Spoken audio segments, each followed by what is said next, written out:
I'm Reprops, and today I'm kitbashing the 1144 Guncannon.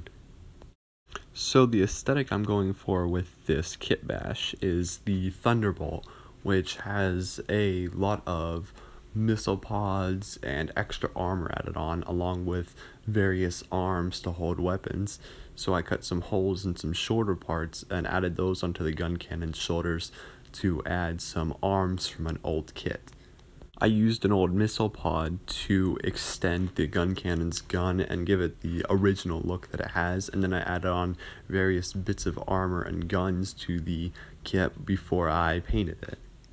I painted all of the metal parts a dark gunmetal color using a dark spray paint, and then I dry brushed some silver on it, and I painted all the red armor parts with some dark blue spray paint to give it an Iron Cavalry look.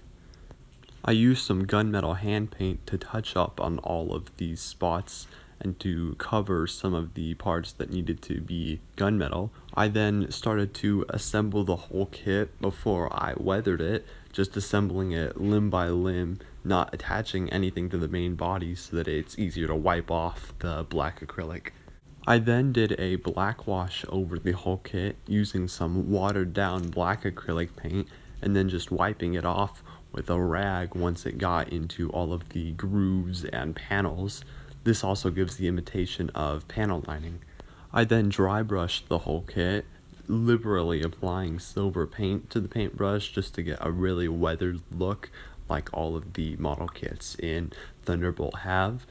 I just used some silver tester's paint for that. I then assembled the whole kit, and overall I think it turned out pretty well. The weathering looks nice, and all the custom parts on it are pretty good. I also made a Kitbash Zaku inspired by the Thunderbolt Zaku, and it looks really nice with that. If you guys want to see more of my videos, be sure to like and subscribe. Thanks for watching.